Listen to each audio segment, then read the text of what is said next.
Успеавме минатавата година да ги обезбедиме нашите стратешки цели. Да ја добиеме поканата за членство во НАТО, да ги завршиме пристапните разговори, да добиеме подпишан протокол за пристапување. Но процесот не завршува тука.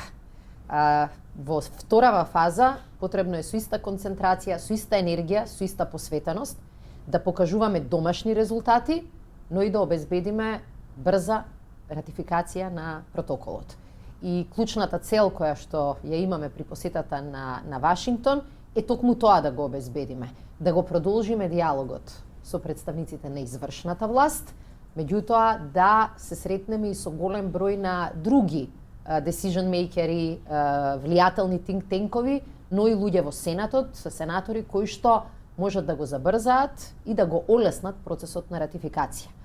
Дополнително во Вашингтон се случува и конференцијата на НАТО, посветена на прашањето на градење на интегритет, и навистина мислам дека е многу позитивен знак што токму на оваа тема НАТО не повика нас да зборуваме за политиките кои што се неопходни за да во една држава, во една одбрана, во армиите да градиме и интегритет, да водиме политики на интегритет кои што создаваат доверба кај граѓаните. Се менува нашата улога и се менуваат очекувањата од нас.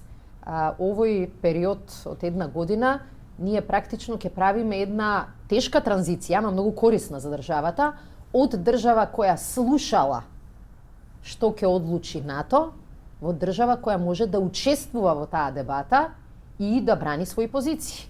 И навистина сметам дека тоа ќе биде буквално еден квантен скок во поглед на функционирањето на армијата, но и во поглед на нашата одбрана и меѓународна позиција.